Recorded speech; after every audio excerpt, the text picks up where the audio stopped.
grâce. Donc ce soir, l'objectif c'est de connecter la jeunesse de Belgique. Nous on est Refresh de l'église de Halle. Ça fait 2 ans qu'on existe et on aimerait bien aussi connaître les autres jeunes, de se connecter avec vous. Donc tourne-toi vers derrière, vers de droite, gauche. Si tu ne connais pas quelqu'un, présente-toi. Allez, vas-y. Présente-toi. Nous on est Refresh. Ok, ça va monter. Ce soir, super serré, super soirée, super louange. Ok, c'est fini maintenant. Ok, on s'est connecté entre nous.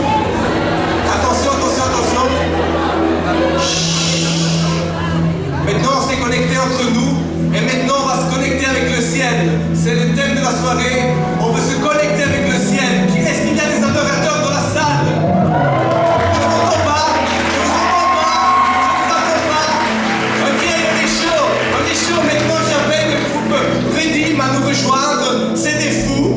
Ils vont sauter, ils vont danser et on va les suivre. On va les suivre pour acclamer notre Seigneur. Il le mérite. Il est mort à la croix. Est-ce qu'on est prêt, chef? Ok, on y va, go!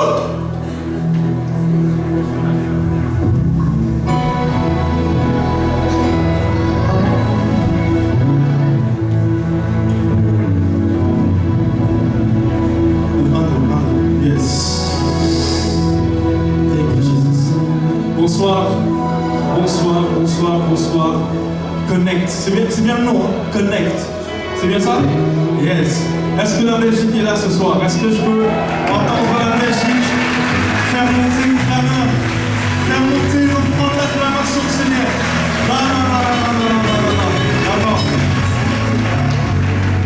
Non, là vous avez applaudi parce que je voulais demander.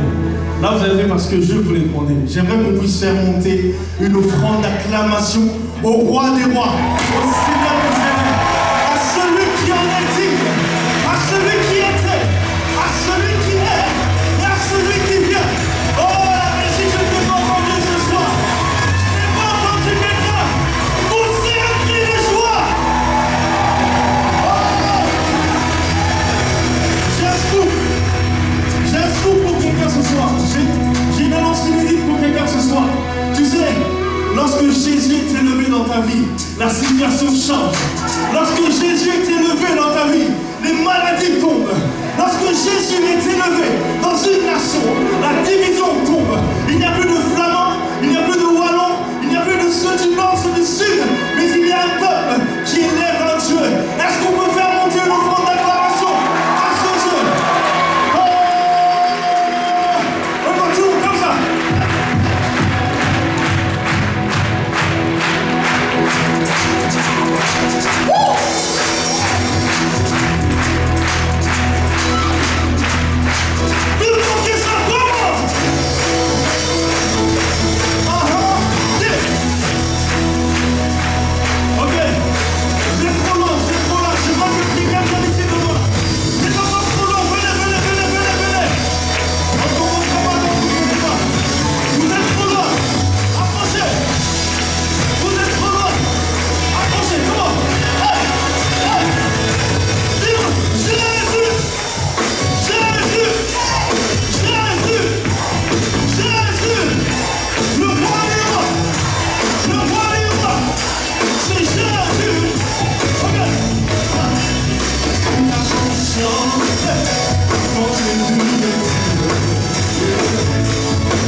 Jésus était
Sans ta grâce envers moi, Seigneur, je ne sais où je serais sans toi. Oh oui, tu es formidable. Et j'aimerais le dire avec une expression de joie. J'aimerais le dire avec une expression de force et de conviction. Yes, come on.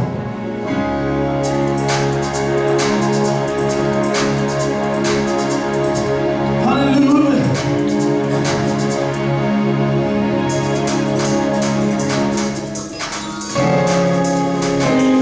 Hallelujah. Yeah, yeah, yeah. Oh.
du côté de l'Afrique, vraiment plein centre, plein cœur de l'Afrique.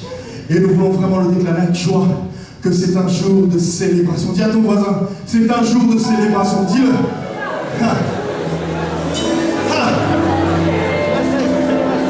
Maintenant, dis-le avec conviction. Dis-le, invite-le, c'est un jour de célébration. Hey!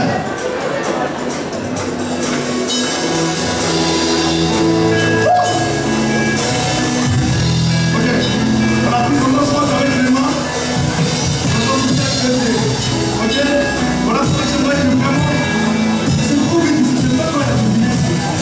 C'est vrai que les plus courageux d'entre nous,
s'élever. Seigneur notre Dieu.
dans cette paix que seul lui peut donner.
déjà quelques mois qu'il y a un réveil qui se met en place. Et vous êtes les acteurs principaux de ce réveil. C'est à vous les gars, c'est à vous de vous lever, c'est à vous d'acclamer le nom de Jésus-Christ, c'est à vous de servir, parce qu'on veut encore des soirées connectes, parce qu'on veut encore des soirées bénies, Seigneur, parce qu'on veut voir des hommes et des femmes sauvés, des familles, vos parents, vos cousins, toute la famille. Alléluia. Merci Seigneur pour ton nom merveilleux. Merci Seigneur. Est-ce qu'on peut reprendre juste le refrain?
Marie-Laurence m'avait parlé d'eux, mais maintenant mes yeux ont vu. Merci Seigneur. Merci Seigneur, mais c'est pas encore terminé. C'est pas encore terminé. Voilà, on est dans le plein de nos activités, on est dans le plein vraiment de la passion. Pour les Italiens, on est dans le plein de la grinta. Vous connaissez ce mot? Les Italiens, ça veut dire quoi grinta? Ça veut dire passion. Ça veut dire vraiment pêche pour le Seigneur. On est vraiment dans cette grinta. Est-ce qu'il y a des Italiens dans la salle? Yeah. Est-ce qu'il y a des Français? Est-ce qu'il y a des Africains? Ils sont là. Voilà, on est connectés. Est-ce qu'il y a des Belges? Oui. On est connectés, on est connectés. Merci les gars, merci les gars. Voilà, maintenant c'est pas fini ici. Voilà, ce soir on a l'honneur d'avoir avec nous, voilà, les gars là, c'est des fous, non? Donc j'ai dit, à 7h30, on va rentrer, on va fermer les portes et on va attendre que le Saint-Esprit descende. Voilà, donc déjà le Seigneur était là au rendez-vous avec des fous pour le Seigneur, mais maintenant je vais pas acclamer, je vais appeler un autre fou pour le Seigneur et c'est le pasteur Thibaut Geyer, il est parmi nous.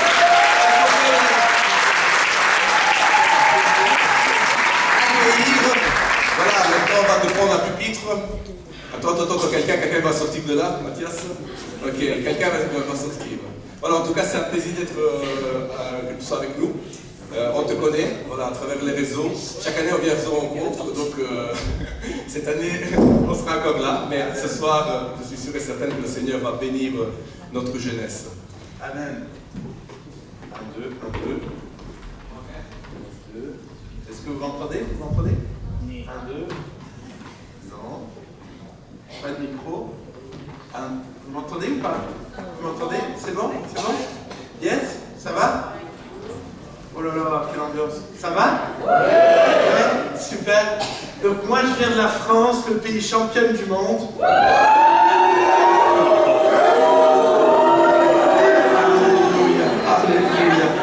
Alléluia. Et vous savez ce qui est encore meilleur? C'est que moi, j'ai rien foutu, mais je suis quand même champion du monde. Alléluia. Ça s'appelle la grâce. Amen. Il y a quelqu'un qui a tout accompli, et toi, tu es plus que vainqueur. Amen. Ça, c'est la grâce. Vraiment, je suis très heureux d'être avec vous ce soir. Vraiment très heureux. Très, très heureux. J'aime la Belgique. Vous n'imaginez pas à quel point j'aime la Belgique. Je prie pour la Belgique. Un jour, un matin, je priais et Dieu m'a dit qu'il m'enverrait en Belgique. Et je dois dire qu'à ce moment-là, je ne connaissais aucun Belge. Et je me disais, mais je veux dire, c'est bien, c'est gentil de me dire ça, mais... Et je dois dire que maintenant, quasiment à chaque année, je suis invité en Belgique. J'aime la Belgique. Je vois Dieu agir et vous bousculer année après année. Je crois effectivement qu'il y a comme des craquements, comme quelque chose qui est en train de se passer. Et je me réjouis. Je me réjouis à fond. J'ai la chance de voyager partout dans le monde. Et il y a quelque temps, alors que je voyageais, je rencontrais une vieille dame. Une vieille dame et pauvre, vraiment pauvre. Et je découvre son histoire. Et une de ses histoires, c'est qu'à un moment donné, elle était tellement pauvre que ses chaussures étaient tellement trouées qu'elle avait pris la décision qu'il valait mieux marcher pieds nus que de marcher avec ces chaussures-là. Elle n'avait pas d'argent pour se payer des chaussures et elle va simplement prier. Elle va faire une prière et demander à Dieu de prendre soin d'elle, qui connaissait ses besoins, fait une prière et le lendemain, alors qu'elle va chercher ses poubelles pour les rentrer à l'intérieur, il y a une boîte sur la poubelle. Elle ouvre la boîte et il y a des chaussures neuves pile à sa taille. Elle avait parlé de ça à personne. Elle a simplement prié. Et alors que j'entends ce témoignage, ça me booste à fond. Et le soir de ce moment-là, je croise un jeune, ou un jeune plutôt me court après. Il me dit, dis-moi, il faut que je te raconte un truc. Il y a 1 mois, ils ont découvert une tumeur dans mon corps. Et une tumeur de la taille d'une balle de tennis. Et en urgence, ils ont dit, il faut qu'on t'opère. Et une semaine après, ils retournent là-bas, et juste avant de l'opérer, ils lui font des examens et ils disent, mais je comprends pas. La tumeur est diminuée de 50%. Qu'est-ce qui s'est passé? Et le jeune homme de dire, on a prié. Fait une semaine qu'on prie, on prie pour ça. Et puis le docteur de dire, ok, je te propose qu'on attende 1 mois. Et dans 1 mois, on fait les examens et on t'opère s'il y a besoin. 1 mois plus tard, il va faire les examens. Et le jour où j'étais finalement là-bas, c'est le jour où il a appris que la tumeur avait complètement disparu. Alors, dans tous les endroits où j'ai raconté ces histoires, les gens ont applaudi le Seigneur, mais c'est pas grave, c'est pas grave. C'est pas obligé.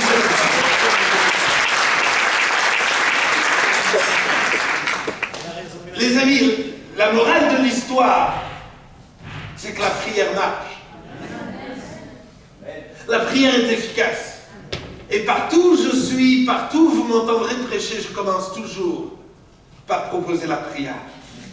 Mais je ne vais pas prier pour toi. Je vais te laisser prier pour toi. Parce que le problème, si c'est moi qui prie pour toi, tu vas croire que c'est le pasteur qui a prié. Et quand le pasteur prie, alors ça marche mieux. C'est débile comme pensée. D'accord? Ta prière est efficace. Dieu, il aime quand toi tu pries. Et si tu as l'impression de prier mal, bienvenue au club. Moi aussi, je ne sais pas bien prier. Mais je prie de tout mon cœur. Et c'est tout ce qui compte. Je n'ai pas besoin de bien prier, je n'ai pas besoin d'impressionner personne. Tout ce que j'ai à faire, c'est prier de tout mon cœur. Et je crois que mon Père qui est dans le ciel va agir. Moi, j'ai plein de sujets de prière. J'ai un pote à moi qui est à l'hôpital, coincé depuis plusieurs semaines. J'ai des amis à moi qui n'arrivent pas à avoir des enfants. J'ai mon demi-frère qui a des problèmes avec la drogue. J'ai toutes sortes de... J'ai mes soucis. Toi, t'as les tiens. Ose prier. Ose croire que Dieu est le Dieu de l'impossible. J'aimerais vous inviter à vous lever. Ne passez pas à côté de ce moment-là. Moi, je vais prier.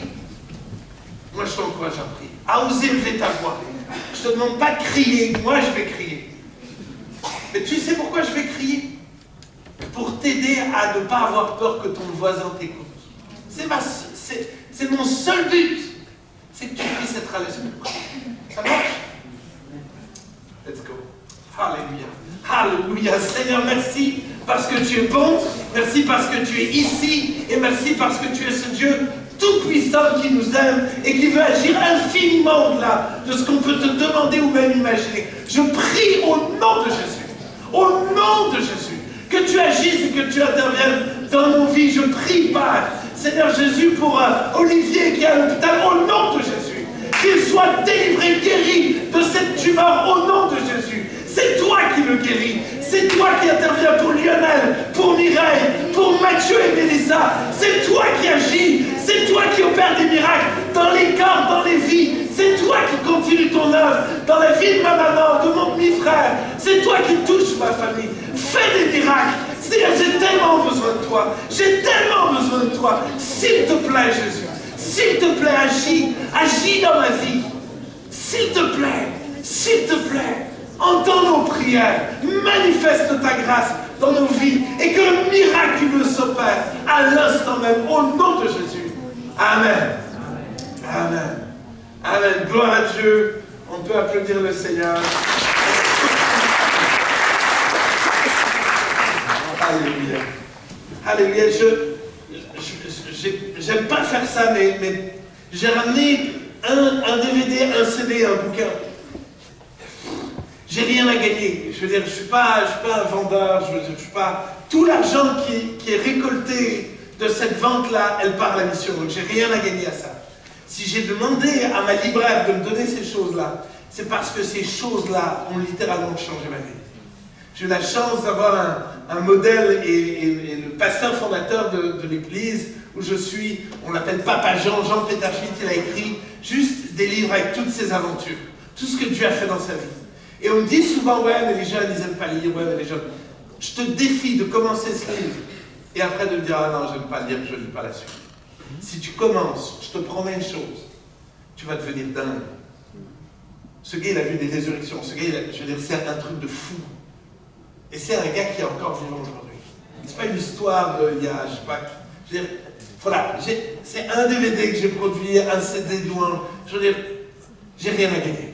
Si ça peut vous bénir, si ça veut vous faire du bien, si vous voulez relever le défi de dire, moi je ne suis pas comme les autres, moi je veux lire, moi je veux louer le Seigneur, moi je veux grandir dans ma foi, alors tu peux, voilà, il y a un stand, et n'hésite pas à y aller. Voilà, j'ai terminé. Je n'aime pas faire ça, je déteste faire ça. J'aimerais lancer une première vidéo numéro 1, parce que finalement j'aimerais... Ah, allez, on va lancer la 3, je te fais un petit suspense. Lancer vidéo numéro 3, j'aimerais vous parler de freedom, de liberté. J'aimerais vous parler de liberté ce soir, parce que je suis un peu inquiet de voir si peu de liberté au milieu de la jeunesse de Jésus. La 3, si ça va.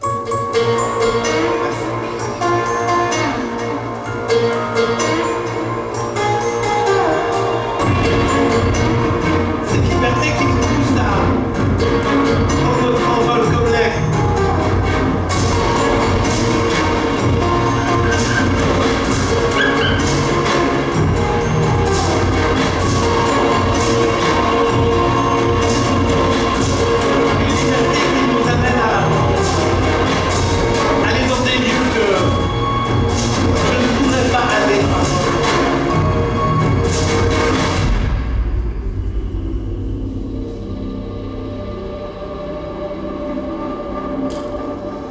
Liberté qui me pousse à résister à la tentation, résister au diable. Pourtant, cet aigle était derrière les barreaux et finalement il a dû apprendre à voler. Il est né dans une cage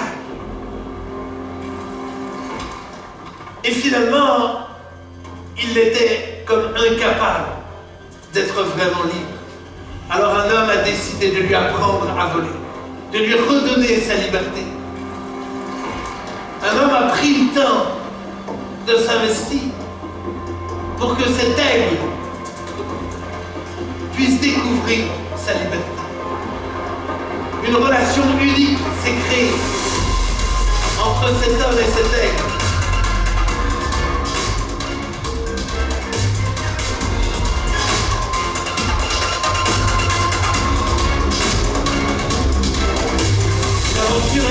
Alléluia. Il va changer la vie de ces deux oiseaux. Une relation unique.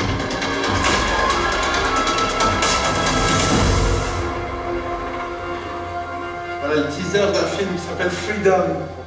Et j'aimerais vous parler de cette liberté-là. J'aimerais vous parler de cette liberté que Jésus seul peut donner. Merci pour le Amen, vraiment, ça m'encourage, vraiment. Waouh!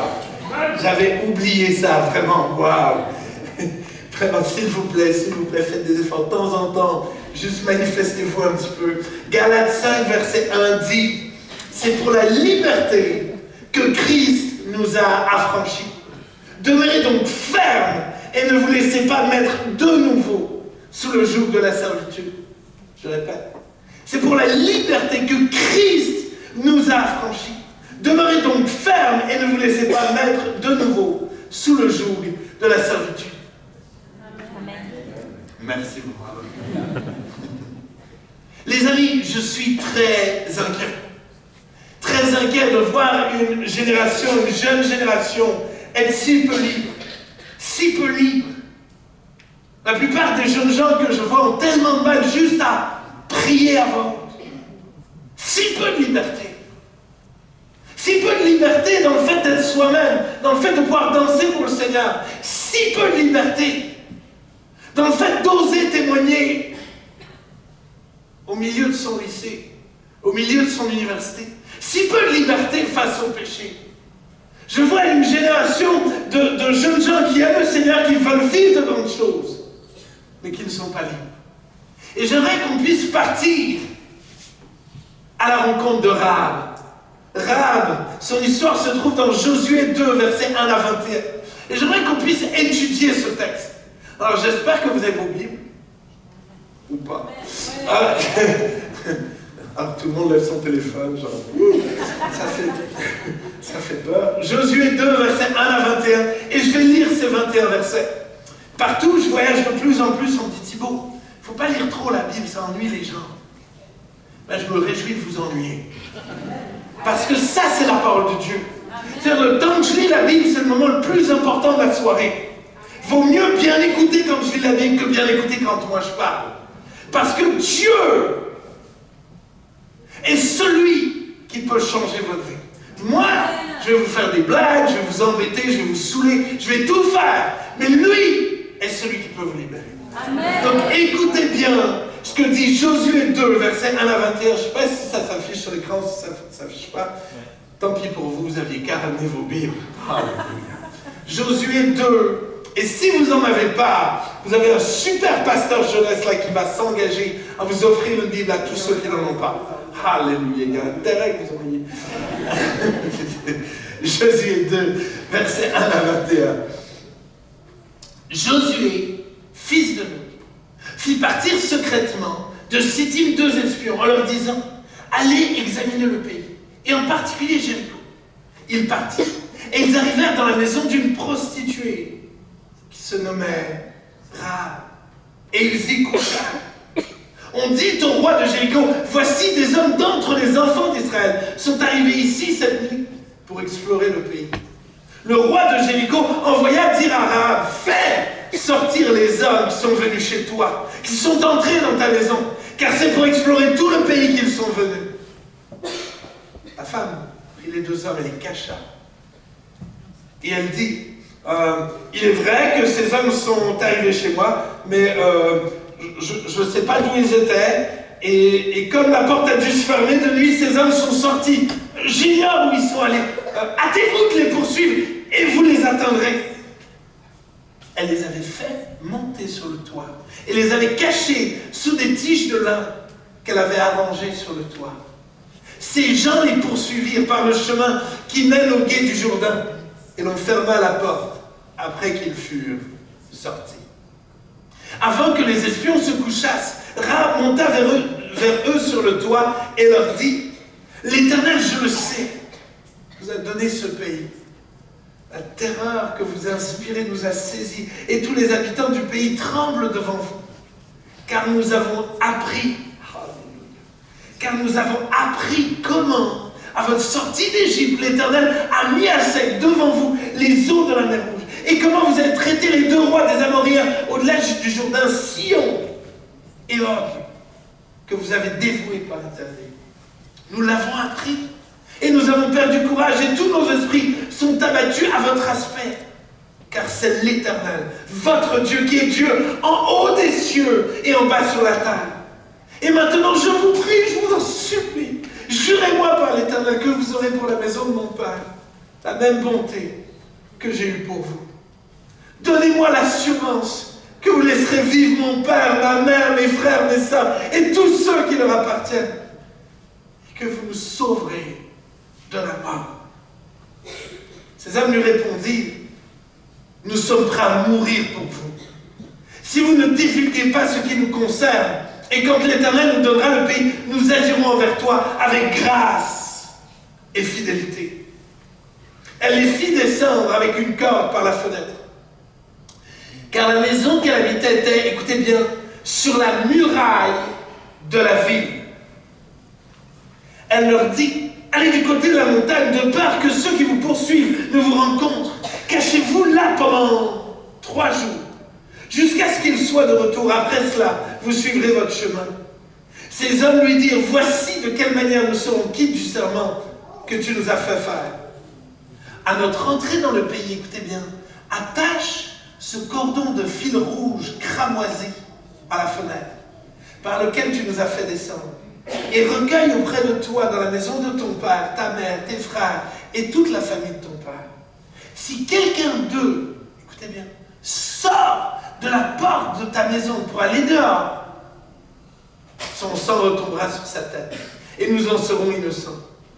Mais si on met la main sur l'un quelconque de ceux qui seront avec toi dans la maison, son sang retombera sur notre tête.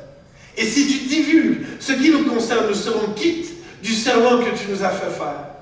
Elle répondit, qu'il en soit fait selon vos paroles.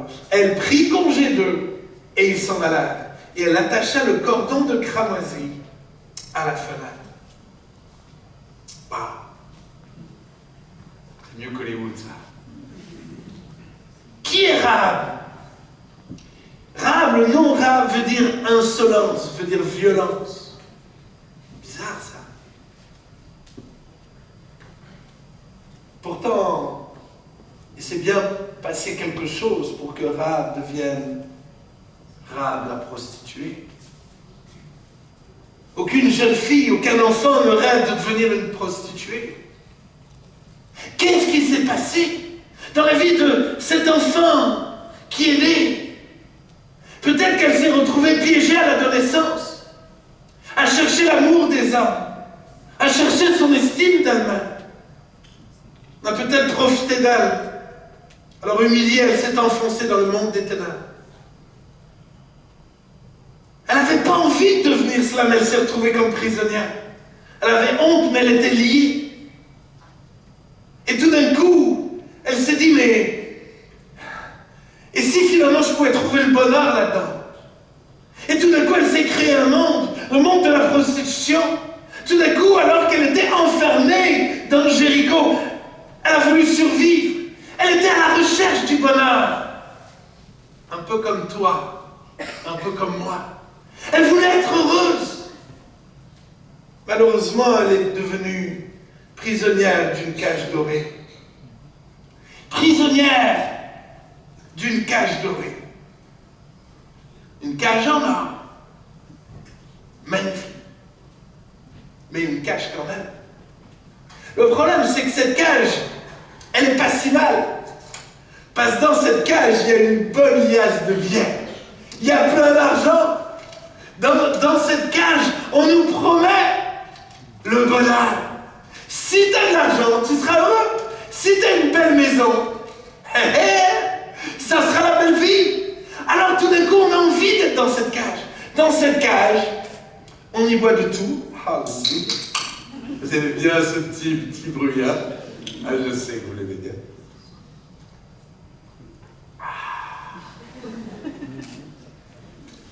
On aime ça. On aime boire. Bon, on aime bien y rajouter un peu d'alcool, je veux dire, tout ça, et puis c'est la fête. Alors on se sent tout drôle, on rigole, oh, c'est génial. Alors tout ça, on fait la fête, c'est génial. En plus, dans ce monde-là, il y a des jolies filles, il y a des beaux gars, et tout ça se trouve dans cette cage dorée. Finalement, cette cage dorée n'est peut-être pas si mal. On aime cette cage dorée. Le problème, c'est que cette cage va nous rendre prisonniers. Alors c'est marrant parce que certains d'entre vous, vous allez me dire, mais moi, ouais, je ne suis pas vraiment prisonnier de ces choses-là. Moi, je veux dire, je fais rien de mal, j'ai mon téléphone et puis...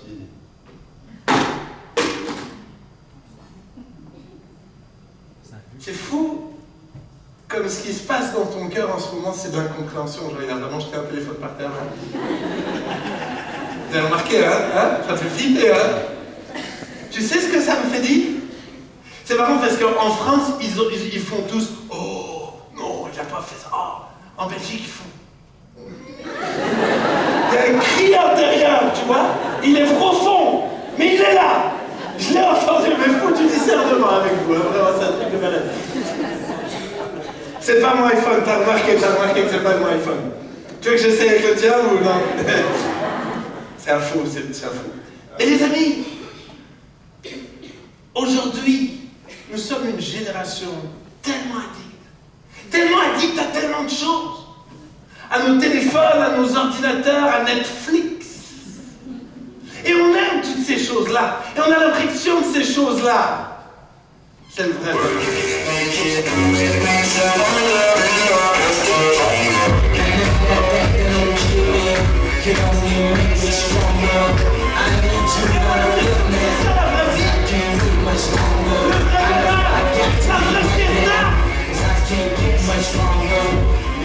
Oh les gars, vous êtes trop assurés. Oh,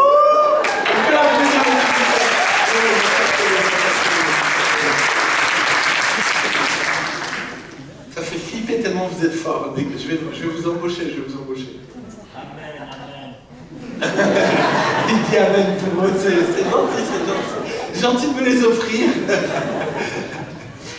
Les amis, vraiment, j'ai peur que vous n'imaginez pas à quel point vous êtes enfermés dans cette cage dorée.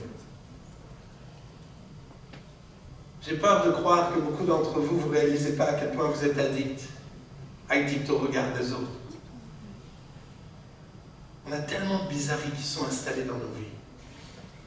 Moi, je suis venu avec des lunettes sans verre.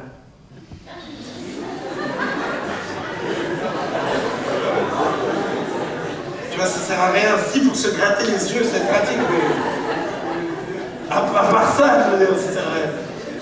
J'ai quand même réussi à les faire réagir. Je suis assez fier de moi, vraiment. Wow. C'est débile, non? Hein? Amen. Touche. On en fait des trucs bizarres, non? Pour impressionner les autres. Pour exister. Mesdames, on en fait malheureusement des choses pour essayer de plaire aux autres. Pour essayer d'attirer le regard des garçons. Messieurs, on en fait des choses pour exister, pour paraître pas si mal. On s'achète de belles voitures, on fait trop les caillis, alors on a nos démarches, on a nos habits de marque. Et j'ai des fois peur que ça devienne comme ça. De plus en plus la louange. On veut du style, on veut du groupe. Alors on se comporte d'une certaine manière, on fait des chants d'une certaine manière. On dit que c'est pour la gloire de Dieu. Est-ce que c'est toujours pour la gloire de Dieu? Je me pose des fois une question. Quel est mon chant favori? Quel est mon chant de louange favori? Réfléchis. Quel est ton chant de louange favori? Réfléchis. Après, pose-toi la question du pourquoi c'est ton chant favori. Dans la grande majorité des cas, c'est parce qu'on aime bien le son. Mais c'est totalement débile. Parce que le but d'un chant de louange et d'adoration, c'est que ça lui plaise à lui. Et excusez-moi, il s'en fout du groove. Il s'en fout royalement, les anges font un meilleur groove que vous.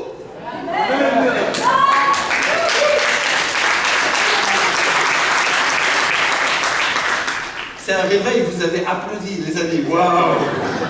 C'est un réveil, vraiment. Mais parce qu'on est malheureusement coincé dans cette cage dorée. Et on est pollué par cette société. On pense de plus en plus comme cette société. On s'habille comme cette société. On rend l'église comme cette société. On a un problème. Il y a une violence. Tellement de gens qui souffrent. Tellement de jeunes gens qui souffrent. Tellement de jeunes gens qui sont mal dans leur peau. Tellement de jeunes gens qui ne sont pas libres d'être humains. Je vais inviter ma merveilleuse fiancée à venir.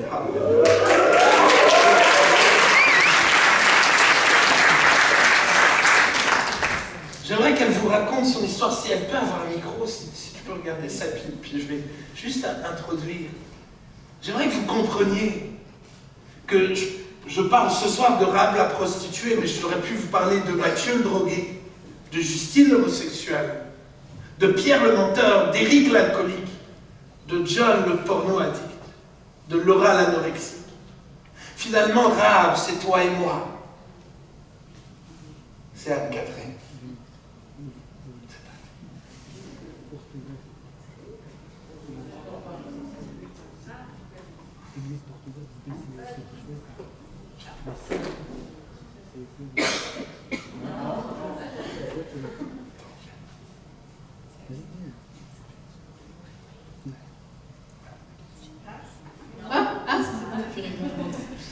Bonjour. Je suis pas aussi à l'aise que lui sur une scène. Du coup, je m'appelle Catherine. J'ai 24 ans. Et en fait, moi j'ai grandi, je suis née dans une famille chrétienne, mes parents sont chrétiens, et je suis toujours allée à l'église. Enfin, j'ai un peu suivi le déroulement classique de la vie du chrétien à l'église petite et tout ça. Et j'aimais Dieu et je connaissais vraiment. Enfin, moi j'ai toujours cru en Dieu. Mais dans mon enfance, j'ai eu des traumatismes, des petits traumatismes qui ont un peu conditionné comment j'ai grandi. À l'âge de 3 ans, j'ai vécu un abus d'un jeune garçon, un ami de la famille, de notre famille. Après, à la suite, je vous passe les détails, mais à la suite de ça, à l'âge de 8 ans, je suis tombée sur des vidéos pornographiques. Je n'avais pas cherché spécialement grand-chose, je cherchais des images de dauphins sur Internet et je suis tombée sur des images qui m'ont vraiment pollué l'esprit. Pendant des années, ces images avaient vraiment pourri la tête et ça m'a fait beaucoup de mal. Et il s'est passé d'autres choses encore, je ne vais pas vous dire tous les détails parce que parfois c'est glauque, mais voilà, il s'est passé des choses et en fait, ça a fait quelque chose dans mon cœur et j'ai grandi comme ça, mais j'avais pas conscience en fait que ces choses-là, elles avaient produit quelque chose sur moi. Et j'ai grandi la vie normale, l'adolescence et tout ça. Et en fait, j'avais pas confiance en moi, j'étais très peu confiance en moi et du coup je cherchais beaucoup l'attention, cherchais beaucoup à être aimée, beaucoup à ce qu'on m'aime. Et en cherchant l'attention, j'ai commencé à chercher c'est bizarre, je cherchais l'attention du mauvais côté. J'étais chrétienne, je côtoyais des chrétiens, mais du coup, pour me faire remarquer, je faisais des mauvaises choses pour qu'on puisse me plaindre, pour qu'on puisse prier pour moi et pour qu'on fasse attention à moi en fait. Et en fait, petit à petit, à cause de ces choses-là, je suis tombée dans une addiction, la pornographie, la masturbation et au début, je savais que c'était quelque chose de mal, mais je l'ai fait une fois parce que c'est comme si au fond de moi, je voulais pouvoir après en parler et qu'on prie pour moi et que, j'avais besoin de cette attention-là. Et en fait, malheureusement, ça m'a vraiment conduit dans une vraie addiction. Et j'ai galéré avec ça pendant des années et j'ai vraiment regretté d'avoir touché à ça une seule fois. Et forcément, dans nos églises, on ne parle pas trop de ce sujet. En tout cas, moi, dans mon église, à l'époque, on n'en parlait pas trop. Et du coup, je me suis vraiment enfermée dans une bulle c'était vraiment constant. Enfin, je vivais ça au quotidien, c'était un combat quotidien. J'aimais Dieu, je servais dans mon église, et il y avait ce côté où j'étais vraiment enchaînée à ça, et j'étais incapable de résister à ça, en fait. Ça commençait toujours par une petite pensée, enfin, je pouvais faire rien, je pouvais être en train de réviser sur mon lit, en train de, je sais pas, faire n'importe quoi. Ça commençait par une toute petite pensée qui se mettait dans ma tête, et ça me lâchait plus jusqu'à que je cède, et c'était vraiment des pulsions extrêmement fortes que j'étais incapable de maîtriser, en fait. Et à force, je me suis enfermée dans ma bulle parce que je n'osais en parler à personne. J'avais terriblement honte, je me sentais tellement coupable de faire ça. Et en plus, après d'aller à l'église, je n'osais plus parler à Dieu. C'était vraiment... J'étais terriblement coupable et terriblement seule, et je m'étais juré de n'en parler jamais à personne parce que c'est trop la honte, surtout quand on est chrétien. Et un soir, c'était Thibaut qui prêchait au groupe de jeunes, et il a parlé de ces choses-là, et c'était la première fois de ma vie que j'entendais qu'en fait, j'étais pas toute seule à galérer, et qu'il y avait d'autres gens qui étaient passés par là. Et en fait, il disait que pour se sortir de ça, en fait, il faut en parler, c'est la parole qui libère, et il faut exprimer les choses, il faut confesser ses péchés. Et je m'étais juré, je n'ai jamais parlé de ça, parce que c'est vraiment trop la honte.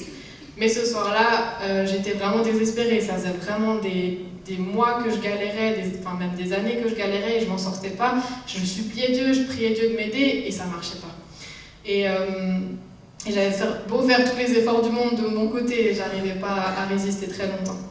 Et en fait, ce soir-là, du coup, j'en ai parlé, et c'est comme si le fait d'exprimer ces choses, de parler de ces choses-là, ça m'a déjà fait une première étape pour la liberté, en fait. C'était impressionnant. Et à la suite de ça, après, j'ai été vraiment redevable avec quelqu'un, il priait pour moi. Et chaque fois que ça allait pas, je lui écrivais, je disais écoute, là ça va pas, faut vraiment que tu pries pour moi, je galère, c'est dur. Et je me suis battue avec Dieu, il m'a aidée à fond à m'en sortir, et je progressais de plus en plus. À chaque fois, je progressais, j'arrivais à tenir de plus en plus longtemps. Et jusqu'au jour où pendant une autre soirée à l'église, il y avait un chant qui disait qu'il y a de la puissance dans le nom de Jésus pour briser les chaînes. Et en fait, j'ai réalisé que j'étais enchaînée à ça, à cette addiction, j'étais enchaînée et que j'étais incapable de m'en sortir toute seule. J'avais beau faire tous les efforts du monde, le seul moyen de s'en sortir, c'était Jésus qui devait briser, couper mes chaînes. Et ce soir-là, j'ai réalisé aussi que malgré tout ce que j'avais pu faire, il m'aimait quand même, qu'il m'avait pardonné, qu'il ne me voyait pas différente. Moi, je me sentais tellement sale, tellement impure. Pour moi, j'avais gâché tellement de choses. Je me sentais vraiment très impure. Et Dieu m'a dit, je te rends ta pureté. Et ça m'a bouleversée. Et en fait, à partir de là, j'ai vraiment comme eu le déclic et j'ai réussi, je suis battue jusqu'à être complètement libre. Si je vous en parle ce soir, c'est que Dieu m'a réellement libérée de cette addiction-là. Et voilà, si ça peut m'encourager.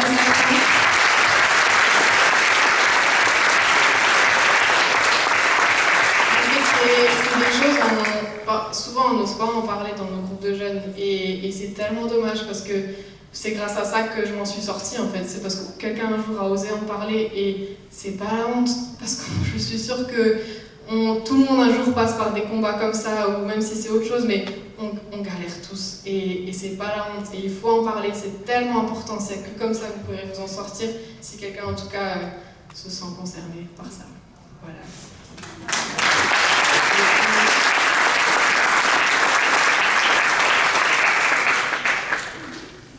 Alléluia. Alléluia. C'est fou parce que Rahab va rencontrer ces deux espions. Au départ, elle ne fait pas vraiment attention à qui ils sont. Et peut-être tu es là pour la première fois, ou peut-être tu ne comprends pas tout. Et peut-être que tu ne fais pas attention réellement à ce qui se passe. Tu analyses ce que tu vois, ce que tu ressens. Et s'il y avait quelqu'un de bien plus grand dans la salle? Si au-delà de ce que tu vois et de ce que tu entends, il y avait un Dieu que tu ne vois pas, mais il est tellement grand, comment voudrais-tu le voir?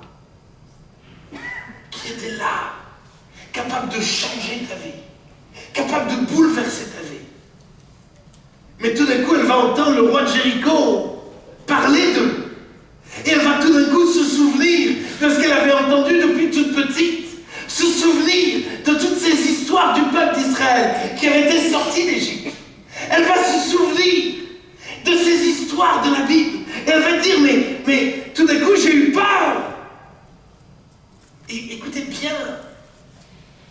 C'est extraordinaire. Verset 10, car nous avons appris comment à votre sortie d'Égypte, l'Éternel a mis un sec devant vous, les eaux de la mer Rouge, et comment vous avez traité les deux rois des Amoréens au-delà du Jourdain, Sion et Og, que vous avez dévoués par interdit. C'est comme si elle va prendre conscience que ces histoires sont vraies, que ces histoires, c'est pas du blabla. Et elle va flipper. Et le roi de Jéricho est en train de flipper. C'est fou comme nous, on lit la Bible parce qu'il faut lire la Bible, parce qu'à l'église on nous saoule avec le fait qu'il faut lire la Bible. Si seulement tu pouvais réaliser à quel point chaque phrase est la vérité. Si seulement tu pouvais laisser la Bible devenir réellement la parole de Dieu pour toi. Si seulement nous apprenions à devenir amoureux de la parole de Dieu et à écouter la parole de Dieu à chaque jour, alors elle nous transformerait, elle changerait nos vies. Alléluia. J'ai peur que beaucoup d'entre nous, on ne croit plus vraiment en ce que la Bible dit. J'ai peur qu'on est constamment en train d'analyser, on est en train de réfléchir. Oui, mais est-ce que c'est vraiment vrai? Est-ce que le grec, mais qui me prouve? Et puis j'aime pas lire, et puis on a tellement d'excuses. Je m'en fous que tu parles le grec ou l'hébreu. S'il a ouvert la mer Rouge, il a ouvert la mer Rouge. Amen. Alléluia. Are you kidding me? Il a resté des morts.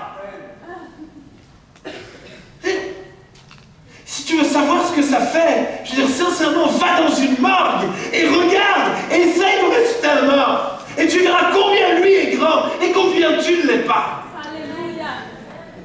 Si seulement tu voulais croire dans ce que la Bible dit, elle a cru.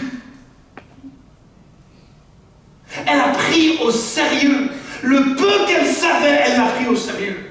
Amen. Je ne te demande pas de connaître tout par cœur. Je ne te demande pas de comprendre tout. Mais ce que tu comprends, prends-le au sérieux. Le peu que tu as entendu, le peu que tu comprends, prends-le au sérieux. Par pitié. Ça va changer ta vie. Amen. David va dire comment le jeune homme rendra-t-il pur son sentier en s'appuyant sur la parole.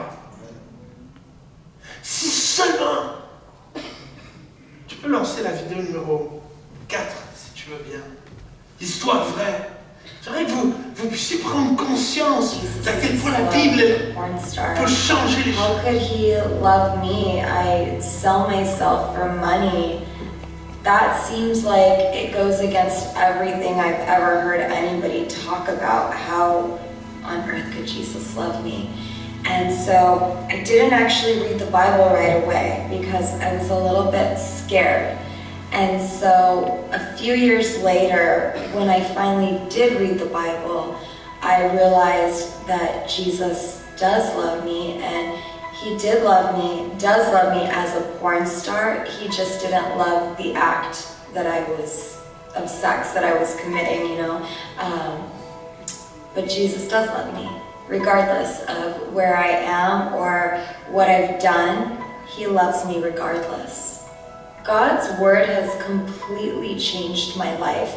I remember before I opened up the Bible just feeling so broken and so lost, and I didn't know what I was doing with my life. I didn't understand my purpose or calling, or did I even have purpose or calling. I had no idea. And I remember one day I had to go film a porn scene in Las Vegas, and I remember feeling like I need to bring my Bible. And so I grabbed the Bible, and I was high on drugs, and I get on the airplane that day and I begin to read the book of Revelation. And in the book of Revelation, it was Revelation 2:20. It talks about, God says, there's something that I have against you.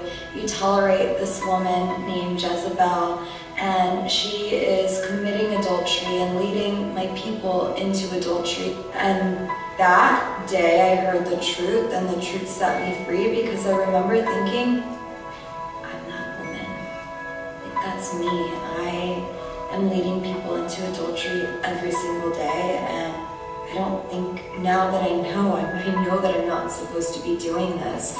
This is not my purpose. This is not my calling. I am not meant to be a porn star. I'm not meant to be a prostitute. These are not the things that I'm supposed to be doing with my life. And I just remember thinking, I'm supposed to help people. All of the hurt and all the pain that I've gone through, I'm meant to help people. I'm not meant to hurt them. I grabbed my Bible and I started reading it every single day, and God has continued to strengthen me, and He's... Wow. Wow. Wow. La puissance de la parole de Dieu. La puissance de la parole de Dieu qui peut changer nos vies. Si seulement on pouvait la prendre au sérieux. Alors elle va décider de les cacher. Et en décidant de cacher ses espions, elle devient une traître. Hello. Elle prend un risque. Tout d'un coup, d'être rejetée, d'être abandonnée, de se retrouver seule. Suivre Jésus, il y a un risque.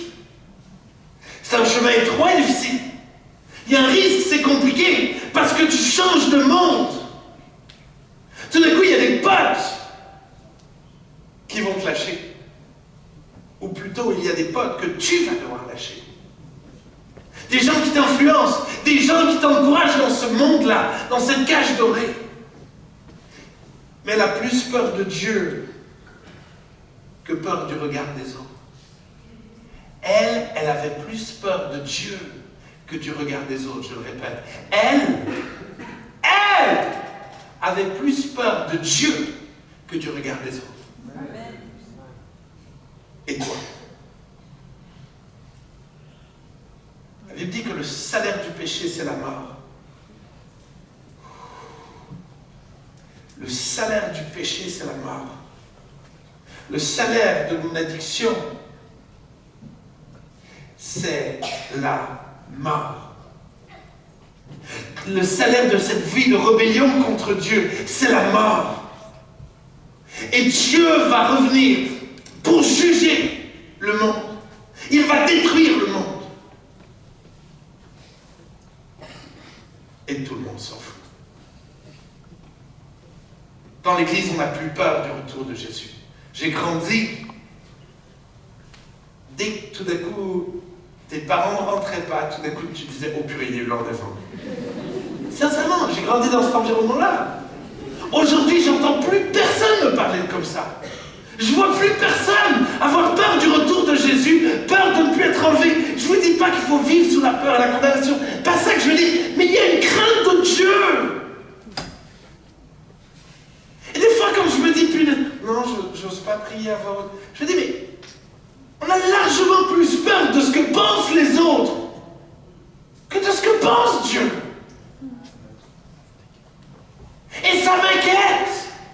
Excusez-moi, et j'ai l'impression que tout le monde s'en fout.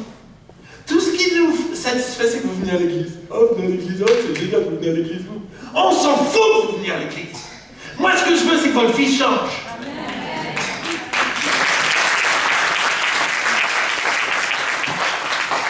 L'église ne doit pas devenir un rassemblement d'hypocrites, où on fait semblant d'être des bons chrétiens, alors qu'on vit dans ce foutu monde, qu'on est prisonnier et addict. J'en ai marre d'une église où on n'ose pas dire nos faiblesses. Pendant des années, je commençais à prêcher l'évangile. J'avais un problème avec la pornographie et la masturbation. J'ai l'impression d'être le seul au monde. Jamais personne ne m'avait parlé de ça. Je te promets que le jour où il m'a délivré, j'ai fait la promesse à Dieu que partout où j'irai, je parlerai de ce que j'ai vécu.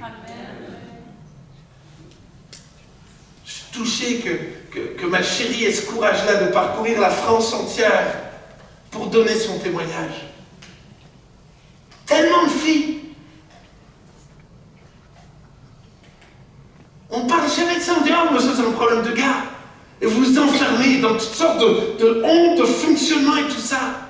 Il y en a marre. L'église doit être un lieu où on a le droit d'oser dire « J'ai des problèmes ». Moi, je me souviens, quand j'étais adolescent, je commençais à me poser la question « Est-ce que je suis hétéro? Est-ce que je suis homosexuel ?» Mais là aussi, personne n'en parle jamais. Tout ce qu'on dit « Oh, l'homosexualité, c'est pas bien, vous. » Mais le mensonge non plus, l'hypocrisie non plus.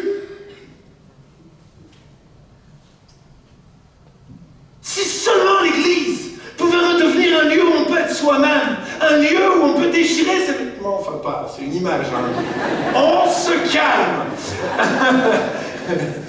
mais où on peut enfin être honnête à nouveau. Amen. Seulement. Elle va comme laisser Dieu entrer dans sa vie. En accueillant et en protégeant ses espions, elle va comme dire à Dieu, ok, je te fais confiance. Ça fait flipper, je ne sais pas ce qui va m'arriver, mais je te fais confiance. C'est ce qu'on appelle la conversion. Elle va changer de camp. Mais c'est fou parce qu'elle va changer de camp, mais elle est encore dans la cage. C'est fou comme beaucoup d'entre vous, vous avez pris une décision pour suivre Jésus. Et des années après, vous êtes encore dans la cage. C'est comme si la cage vous avait contaminé. C'est comme si finalement la cage s'était accrochée à vous. Elle va oser en parler. Elle va oser parler. Nous l'avons appris, verset 11. Nous avons perdu courage et tous nos esprits sont abattus à votre aspect. Mais c'est l'Éternel votre Dieu. Elle va confesser que c'est l'Éternel votre qui est Dieu, en haut dans les cieux et en bas sur la terre. Et maintenant je vous prie, jurez-moi par l'Éternel, que vous aurez pour la maison de mon Père la même grâce que j'ai eue pour vous.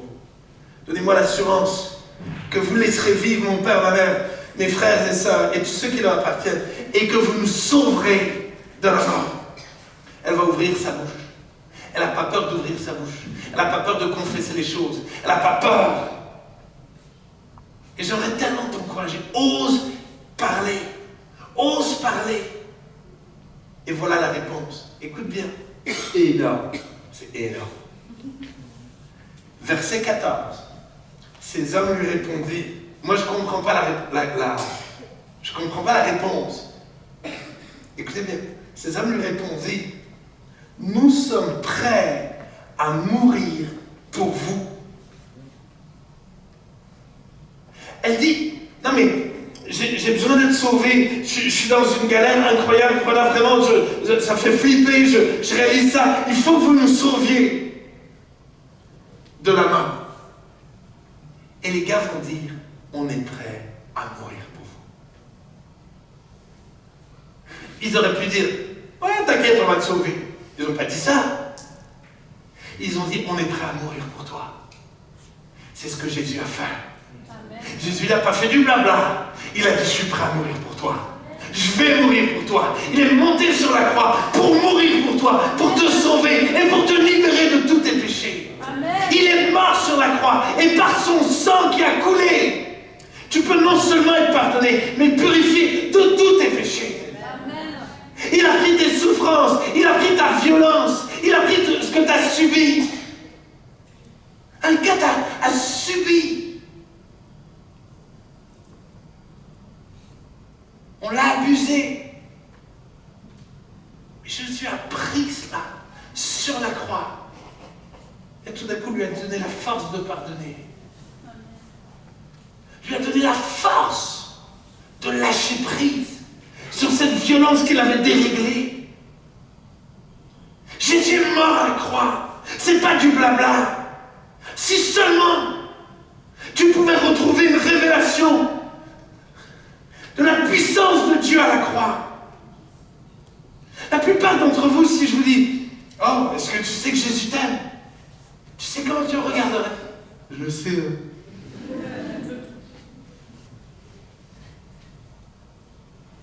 Parce que tu crois que tu le sais, que ça n'a plus d'effet et d'impact dans ta vie. Parce que si tu croyais, vraiment, alors toutes les chaînes exploseraient de partout. J'arrive doucement à la fin. Oh, c'est mignon, c'est mignon. Qu'est-ce que les espions vont dire? Les espions vont dire, prends ce tissu rouge là, prends ce tissu rouge et tu l'accroches à la fenêtre. Et si tu accroches ce tissu rouge, alors tu seras sauvé. Si tu gardes ça, alors tu seras sauvé. Oh, l'image du sang de Jésus. l'image du sang de Jésus. Si tu appliques le sang de Jésus sur toi, alors tu as l'assurance d'être sauvé. Ne t'inquiète pas. Il lui dit, si tu restes là, tous ceux qui vont rester là, ils seront sauvés. Par contre, ne bouge pas. Ne sors pas. Que personne ne bouge. Donc nous, ne bouge pas. Et tout d'un coup, ils partent. Et ils ne reviennent pas. Et ils ne reviennent pas. Et ils ne reviennent pas. Et ils ne reviennent pas. Et ça met du temps. Et puis je sens rien. Puis j'ai prié, mais j'ai rien ressenti. Je me suis approché, puis j'ai l'impression que je suis toujours pareil. Puis ça change pas. Puis ça change pas. Puis tout d'un coup, ils arrivent alors. Tout d'un coup, il y a une nouvelle espérance de dire, ok, ils arrivent, c'est bon, on va être libérés. Et tout d'un coup, qu'est-ce qu'ils font? Ils marchent autour de la muraille. Oh! M'oubliez pas! Vous faites quoi? Ils font de la trompette, ils marchent. Moi, je suis à la place de rap, je deviens dingue. Moi, je leur jette des cailloux, genre, oh! Je leur crie, sincèrement, t'aurais réagi comment? Ah, les Belges, je leur ai fait.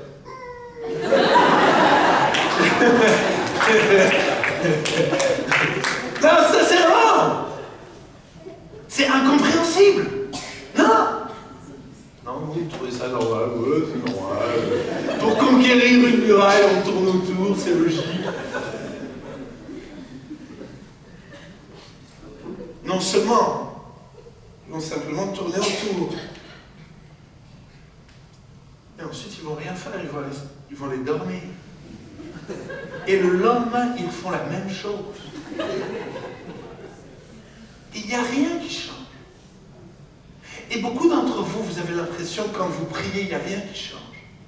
Beaucoup d'entre vous, vous avez l'impression que quand vous lisez la Bible, il n'y a rien qui change. Beaucoup d'entre vous, vous avez l'impression que vous venez à l'église et il n'y a rien qui change. Mon ami,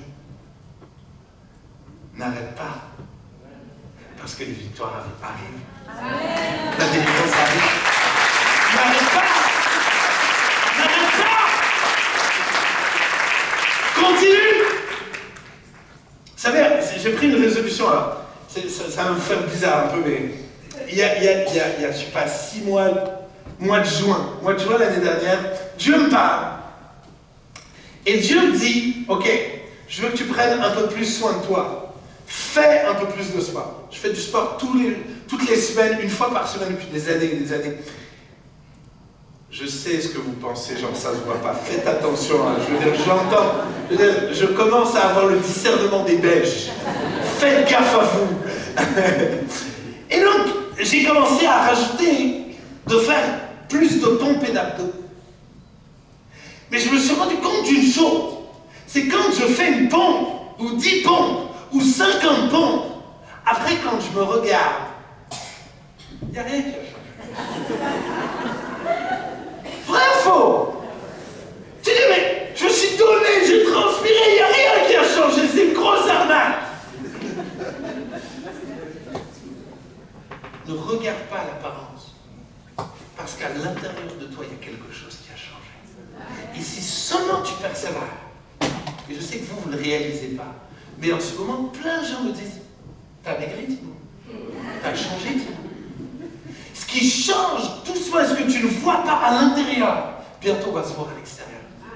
Petit à petit va se voir. Petit à petit, quelque chose va se passer. Si seulement tu persévères.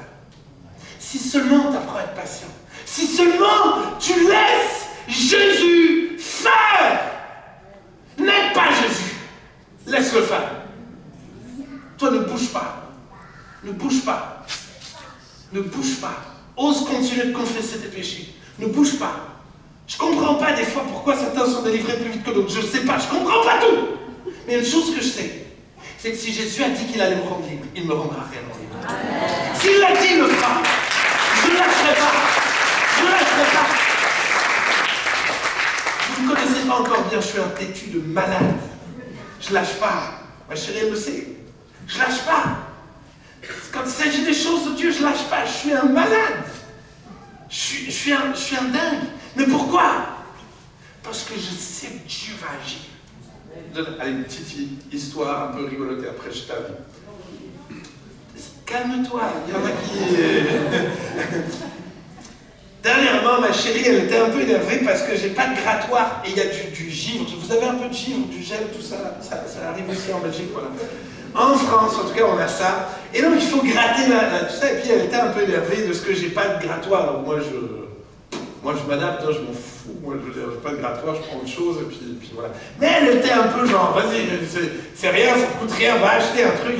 Et je dis, non, je veux dire, moi, je suis pas... Si tu veux acheter, achète-toi. Mais moi, je ne suis pas du genre à acheter ce genre de choses-là. Et parce que moi, j'ai fait le pari de dire, mais Dieu connaît mes besoins, il va prendre soin de moi. Lundi matin, c'était ce lundi matin, lundi dernier, je crois. Tout d'un coup, j'arrive à l'église et on me dit, il y a quelqu'un qui a déposé ça pour toi, des grattoirs. Je pourrais vous raconter des tonnes d'histoires comme ça. Des centaines d'histoires comme ça. Si seulement tu apprends à être patient. Si seulement tu comptais sur la grâce de Dieu, sur son amour. Si seulement tu pouvais vraiment te confier en lui. Oui, ça fait peur. Oui, il y a des moments de doute. Oui, il y a des moments d'incompréhension. Pas de problème. Alors donne-les à lui. Quand tu ne comprends pas, dis-lui. Quand tu as peur, dis-lui. Quand tu es en colère, dis-lui. Mais ne lâche pas. Continue de lire la Bible, continue de prier, continue de venir à l'église. Ne lâche pas, pourquoi? Parce que tu as besoin de lui. Continue de confesser tes péchés. Chaque fois que tu tombes, tu confesses. Chaque fois que tu tombes, tu confesses. Moi j'ai un groupe WhatsApp, j'ai 12 gars à qui je dis tout. Quand je fais n'importe, ils le savent.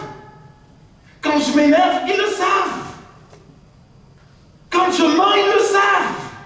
Ouh, un pasteur qui ment. Je savais qu'on n'aurait pas dû l'inviter. Je termine. J'essaye de terminer.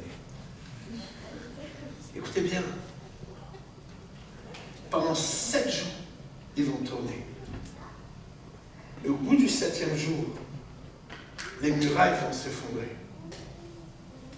Les Rahab et l'Abitou. Intéressant.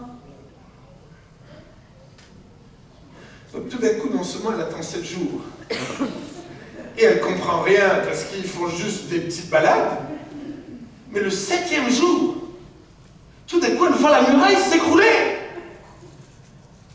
Et elle a l'impression qu'elle va s'écrouler avec. Et certains d'entre vous avez l'impression que vous allez vous écrouler. Certains d'entre vous avez l'impression que c'est trop dur pour vous. Que la maladie est trop dure pour vous. Que vos difficultés sont trop difficiles pour vous. Vous avez l'impression que tout va s'écrouler. Parce que vous êtes comme dans cette muraille qui est en train de s'écrouler. Le monde s'écroule, et vous aussi. Mais papa, n'aie pas peur, il est avec toi. Amen. Ce qui a sauvé Rahab, c'est pas les espions. C'est Dieu qui a permis à ce que toute la muraille s'écroule, sauf l'endroit où Rahab habite.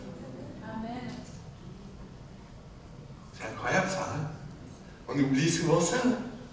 Le seul endroit qui s'est pas écroulé, c'est chez elle. Le seul endroit. Et tout d'un coup, elle est sauvée. Josué 6, verset 22-25.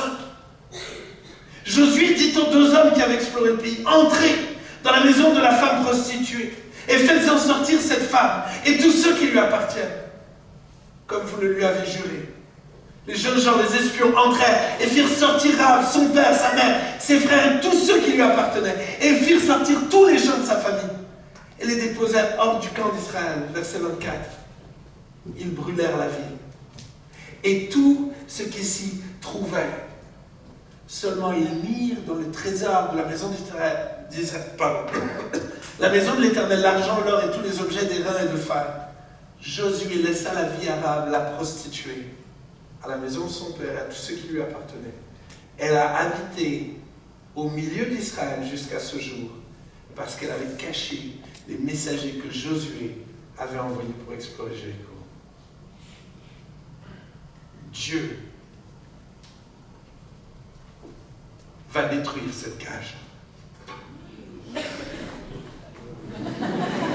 C'est fou, en France, ils sont tous là en train de dire non, ne fais pas ça. Vous êtes terrible. Je fais tout pour essayer.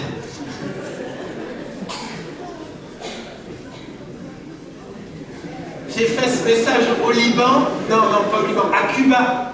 J'ai fait le même message à Cuba, sauf que j'ai dégommé la cage. Me chauffez pas, vous deux. Les amis, j'aimerais que vous preniez conscience qu'il veut littéralement détruire toutes vos addictions, tous vos péchés.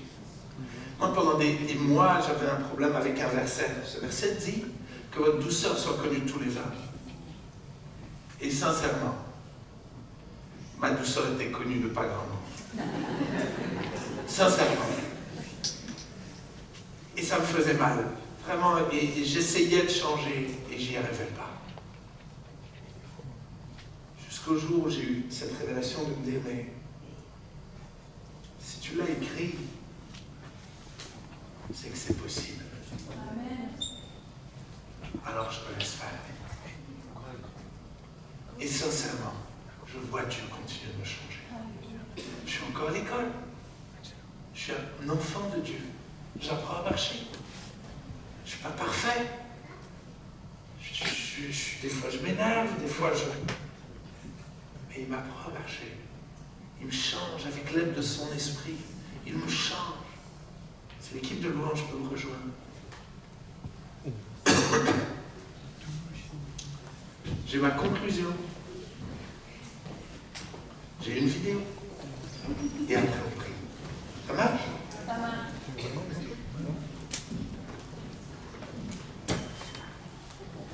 Rahab va intégrer le peuple d'Israël. Mais ce qui est fou, c'est que Rahab va réapparaître dans le Nouveau Testament. J'ai l'impression qu'il y a la moitié de la salle qui est en train de venir sur les stades. Écoutez-moi bien, vraiment, c'est la fin, vraiment, je vous promets.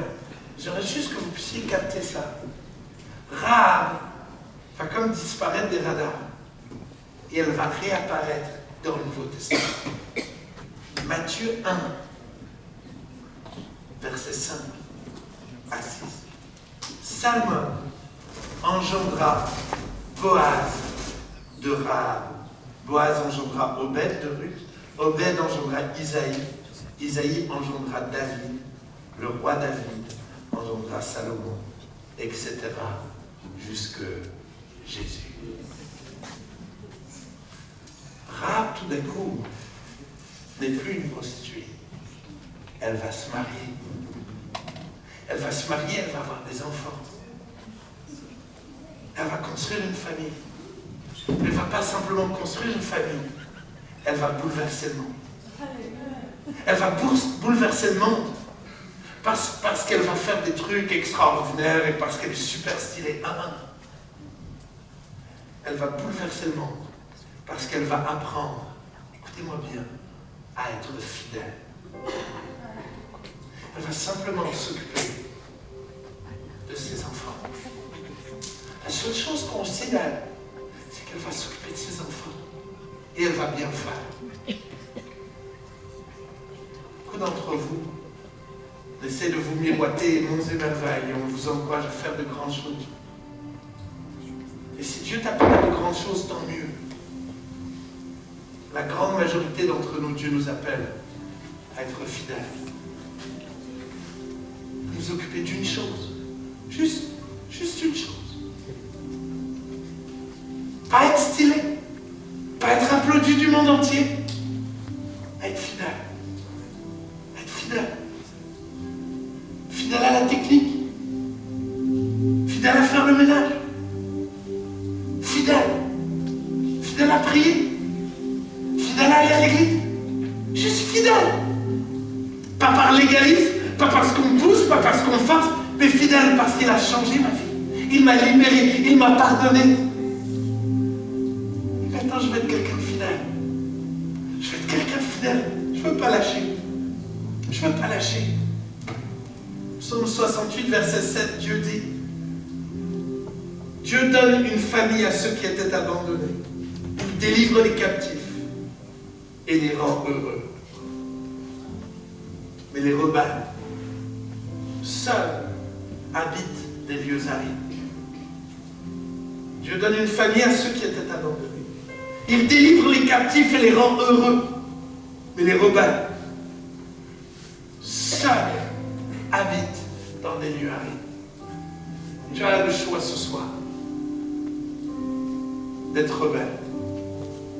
Je veux dire non, moi je ne lâcherai pas. Moi je ne m'avancerai pas. Moi je ne dirai pas mes péchés. Moi je ne prierai pas. Tu peux faire ça. C'est ta liberté, Dieu t'aime. C'est pour ça qu'il te laisse libre. Mais lui aimerait te délivrer et te rendre heureux. Je sais que vous trouvez que je suis particulier. Et j'y peux rien. Je sais que vous voyez la joie que j'ai. Et j'y peux rien. J'ai beau vous parler d'un message compliqué. Je sais que vous voyez la différence. Parce que partout dans le monde, on me pose la question pourquoi je suis heureux. J'y peux rien. J'en sais rien. Pendant 35 ans, j'étais célibataire. J'ai servi Dieu. Je ne comprenais pas. Mais je n'ai pas lâché. Il m'a donné une princesse, mais ce n'est pas elle qui me rend heureuse. Il m'a rendu heureux. Il m'a délivré de mes péchés. Il est avec moi. Si je peux lancer la vidéo numéro 1. C'est une bande-annonce d'un film qui est un peu violent. Des histoires vraies. J'aimerais juste une dernière pensée de Dieu pour nous. Je voudrais vous demander de quelle région vous venez. Je suis originaire du Canada. Vous demandez où c'est, j'imagine. Oh, je sais où se trouve le Canada. J'y suis allé moi-même. C'est beaucoup de voyages pour un esclave. Solomon Northup est un grand virtuose du violon. Je suis né libre. J'ai vécu à New York avec ma famille. Passage avec ta mère. Avant d'être trahi. Ah, seulement. Enlevé et vendu comme esclave.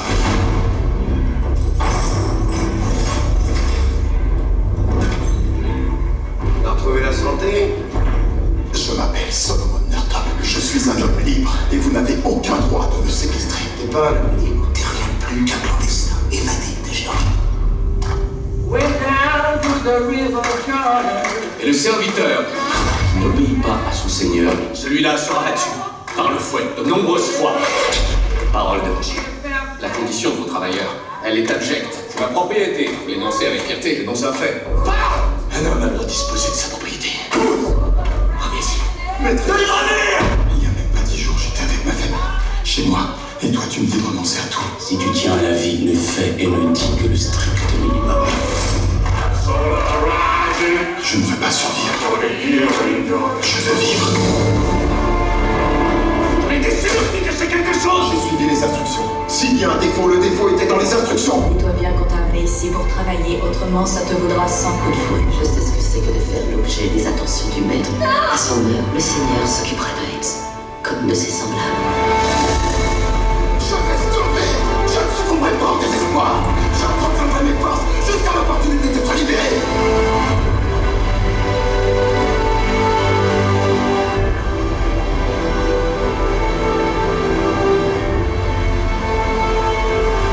J'étais un homme libre. Je ne suis pas un esclave.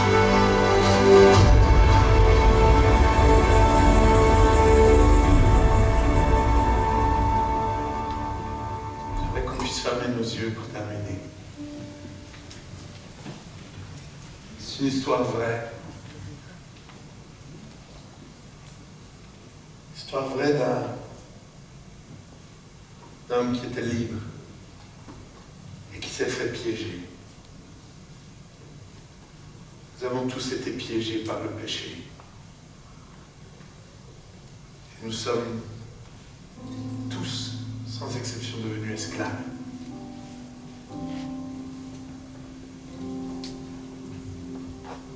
Avec ce choix de dire est-ce que je continue à me contenter de survivre dans cette cage dorée suis esclave. J'ai des petits plaisirs, mais tellement de souffrance. Un vide au fond de moi, où je me bats pour ma liberté. Où je décide de me battre pour la vie. Et il a décidé de se battre pour la vie. Il n'avait comme aucun espoir. Mais il ne l'a pas lâché. Il a appris à être fidèle, à se battre. Il a appris à louer Dieu, même au milieu de la souffrance. À ne pas lâcher Dieu au milieu de sa souffrance.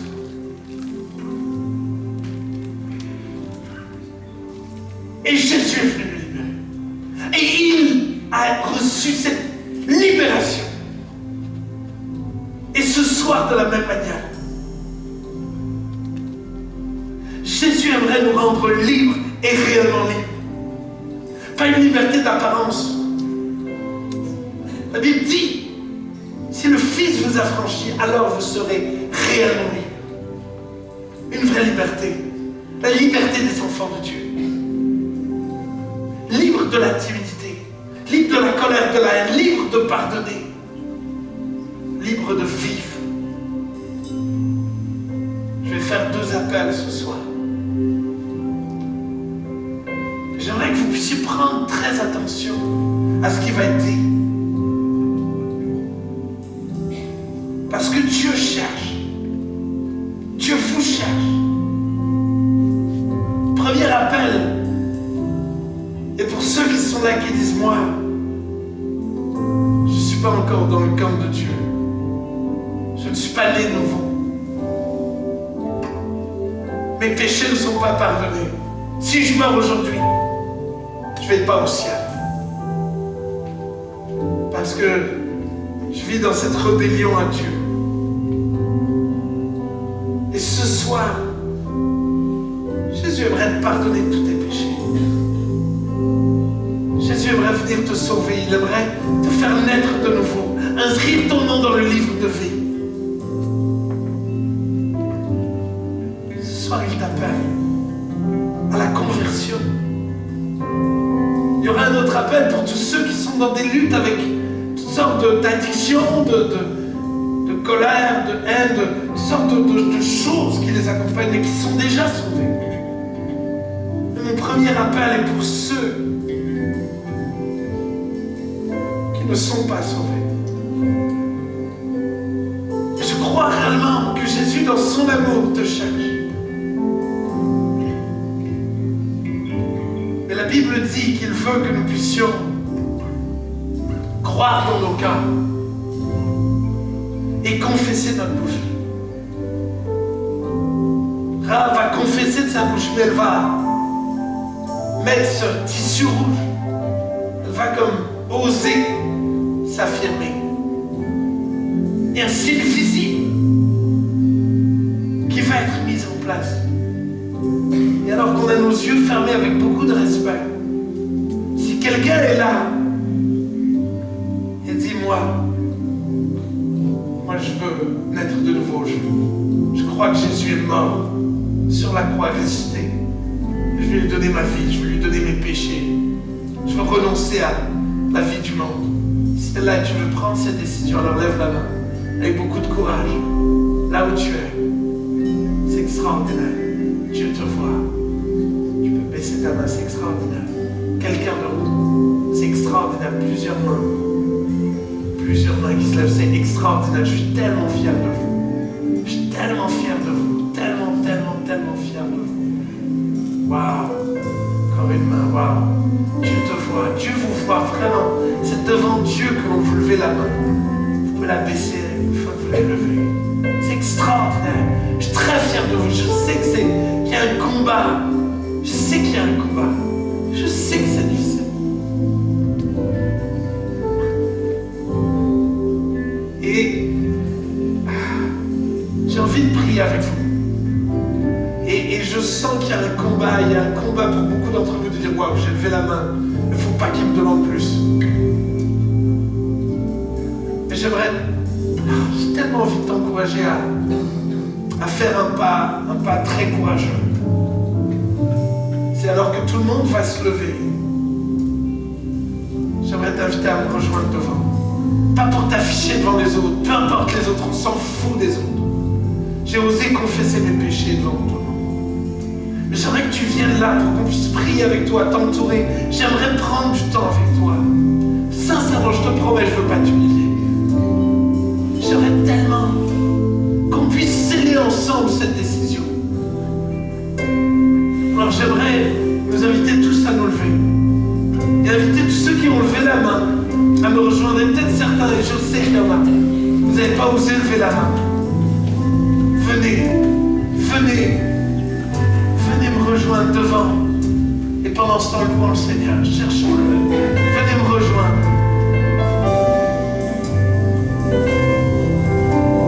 Si les pasteurs peuvent descendre, Paolo, pasteur Martin et les responsables de jeunesse parmi nous, si vous pouvez descendre aussi, pasteur Jonathan, venez, on va prier pour nos jeunes. Donc les leaders de jeunesse, descendez aussi.